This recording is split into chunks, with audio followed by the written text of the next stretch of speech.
Bismillahirrahmanirrahim. Assalamu alaikum students. We will start our the chapter of thermodynamics. This may be our last topic and the name of the topic is Carnot cycle. The name is given after the name of the scientist who developed this cycle. This is the reversibly functioning cycle known as the Carnot cycle. Carnot cycle operates in the form of heat engine, and the engine operating in Carnot cycle is called the Carnot heat engine. I have already told you definition of the heat engine which relates to this topic. Carnot engine consists of a cylinder, this type of cylinder, and it fitted with a piston. This is the piston. This piston is the frictionless and weightless piston, and this cylinder contains 1 mole of an ideal gas, and it will undergo 2 types of processes: isothermal expansion and compression, and second one is the adiabatic expansion and compression. The engine operates reversibly in cycles between 2 large heat reservoirs. One is at temperature T2, which will known as source, and other is at the temperature T1, which is known as the sink. In both these engines, the process will be isothermal, and in these 2 engines the process will be adiabatic. So in a complete cycle, the engine absorbs certain quantity of heat Q2. As the head of the arrow indicates, it is going upward. This indicates that the heat is being absorbed and Q2 from the source, and this heat will be used to do the work over this gas, and the piston will move up as is shown by this diagram. The volume is changed from V1 to V2. Carnot cycle involves the following 4 steps. The Carnot cycle is used to demonstrate the maximum conversion of heat into work. I will explain this Carnot cycle in 4 steps, and these 4 steps can also be explained well by this graph. This graph is a pressure volume curve, as you have studied in your chapter of gases. This along vertical side we will take the pressure, and along horizontal side we will take the volume. Initially the volume of the gas was V1 as is shown here. When the volume will increase from V1 to V2, this is shown by the increase in volume. Volume will change to V2 this point, and the process will be isothermal, and it was at high temperature T2. Then the volume will again change from B to C, and volume will become V2 to V3, and the process will be adiabatic. Curve is BC. Then the volume will decrease from V3 to V4. It is the opposite to this sign, V3 to V4. It will be the isothermal compression T1. Same, the volume will again decrease from V1 to V4 to V1, and the curve will be adiabatic compression. I will explain these 4 steps. First is the isothermal expansion. In isothermal expansion, as was shown in the diagram, in this diagram you can study well that the temperature volume was V1, and when it will absorb heat Q2, the volume will change to V2, from V1 to volume V2, and his work is done. So this is shown by this equation, that work is done W1 is equal to RT2 log natural V2 by V1. This equation we have studied in isothermal work done. So W1 is equal to RT2 log natural V2 by V1. This indicates the expansion, reversible expansion, as the volume is changed from V1 to V2. So this indicates the expansion, and we will explain by this equation. W1 is equal to RT2 log natural V2 by V1, and it is indicated by the curve AB in isothermal expansion. W1 is equal to, when the gas is ideal, then the work done is equal to heat absorbed Q2. So W1 is equal to Q2 is equal to R T2 log natural V2 by V1. This was the expansion. Next is the adiabatic expansion. That was isothermal expansion, and this is the adiabatic expansion. In adiabatic expansion, this cylinder is removed from this source T2 and will move to the insulating material. In insulating material, it means no heat can enter or leave the system. Q2 will be equal to 0. But the work will be done at the expense of the energy which was present in the gas, and the volume will change from V2 to V3. Here the volume is increased to V3, and this volume increases, which work is done due to expansion, and volume increases to V3. Let the temperature goes to T1, which is the temperature of the sink. Since the expansion is adiabatic, hence Q is equal to 0. So change is shown by the adiabatic curve BC. Adiabatic curve B, the work done W2 during expansion is given by W2 is equal to CV into T2 minus T1. We also studied this equation in adiabatic expansion, work done in adiabatic expansion. Next is the isothermal compression. Now move this cylinder from this insulating material to the sink, which is at the temperature, low temperature, which was T1. Low temperature was T1. So piston will move down, as the name is indicated as compression. So the piston will move down and it will go to the volume V4. The volume V4 is less than the volume V3. Then the gas is compressed isothermally and reversibly, and the volume decreases from V3 to V4. This path change is represented by the curve C, C, D. This is C and this is the D, and this indicates the compression. This indicates the compression. So it is indicated by the equation W3 is equal to minus Q1 is equal to RT1 log natural V4 to V3. Next is the adiabatic compression. The cylinder is removed from this sink and it will put over the insulating material. The gas is compressed adiabatically and reversibly until its temperature rises from T1 to T2, as thus it is going in the cycle.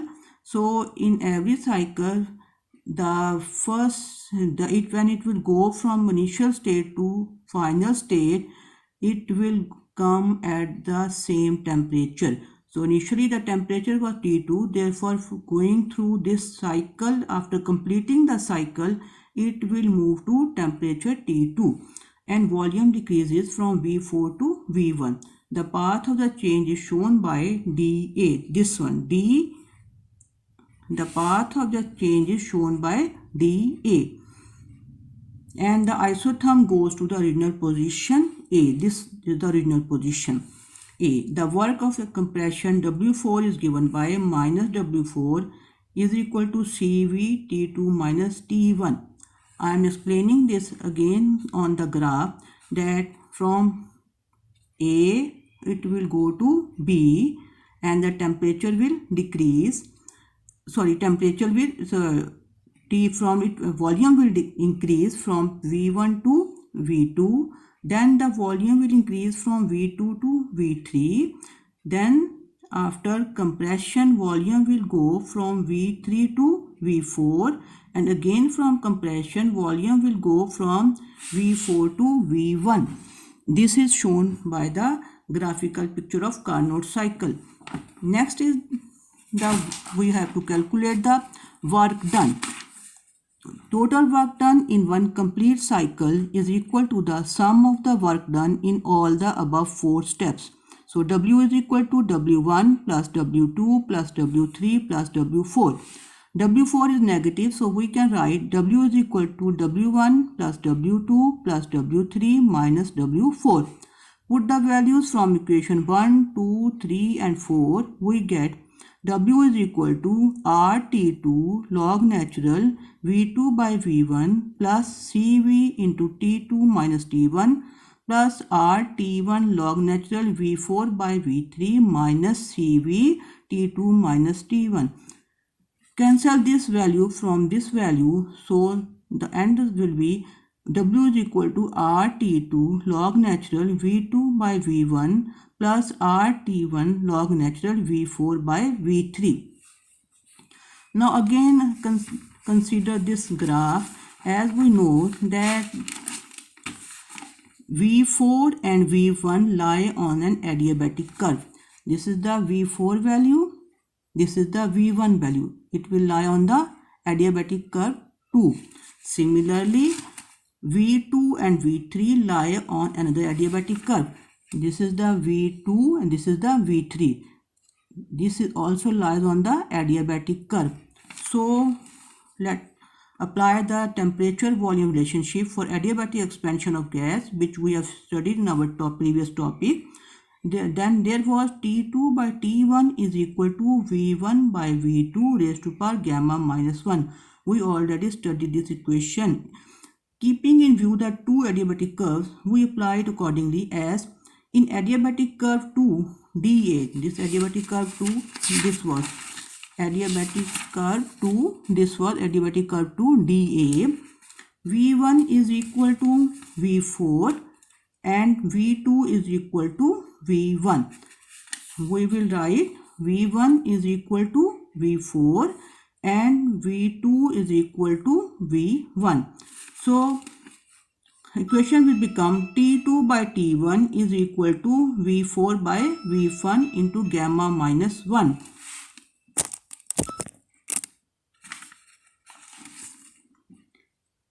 And in adiabatic curve BC, look at this curve.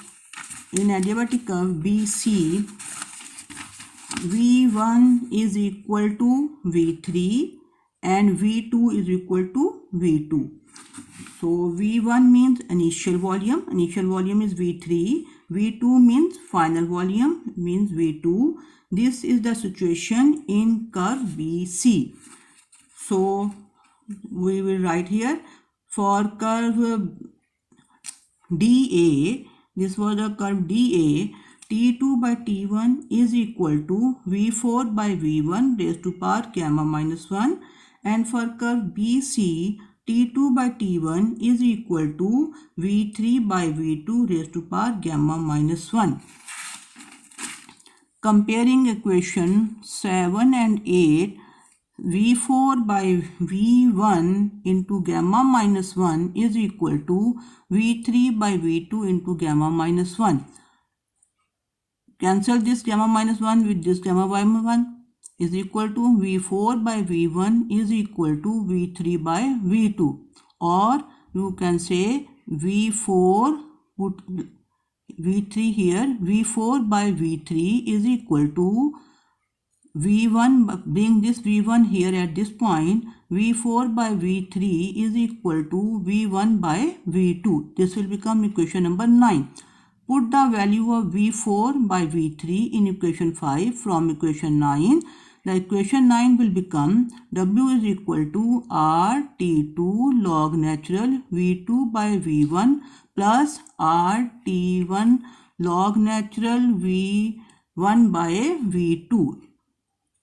So W is equal to RT2 log natural V2 by V1 minus RT1 log natural V2 by V1. W is equal to R log natural, bring these values as common, R and log natural V2 by V1. R log natural V2 by V1 into T2 minus T1. This is the total work done in the whole process of Carnot cycle. Now we have to calculate the efficiency of the engine. First we will define the efficiency. It is defined as the ratio of work done by the engine in a cyclic process to the heat Q2 taken from the high temperature reservoir. As we have calculated this W as R log natural V2 by V1 into T2 minus T1, and Q2 we have calculated in isothermal expansion as Q2 is equal to R T2 log natural V2 by V1. So according to the formula efficiency, E is equal to W by Q2. We will write the value of W from here. E is equal to R log natural V2 by V1 into T2 minus T1 divided by, put the value of Q2 from here, R T2 log natural V2 by V1. Cancel this R with R and log natural V2 by V1 with this value. So the left will be E is equal to T2 minus T1 divided by T2, or we can say E is equal to 1 minus T1 by T2. This is equation 12. Equation tells give the efficiency of an engine according to Carnot cycle. According to this equation, the efficiency of engine depends on the temperature difference. Temperature difference means difference between the temperature of the source and sink. Efficiency can be increased by widening. Widening means increasing the difference of temperature between source and the sink. So it also tells us the efficiency of heat engine is always less than unity, means 1, we have done here that 1 minus T1 by T2. So it indicates that efficiency will always be less than unity. Unity means 1. Efficiency of heat engine is independent of the nature of the working substance. Thank you. This is all about today's lecture. Thank you.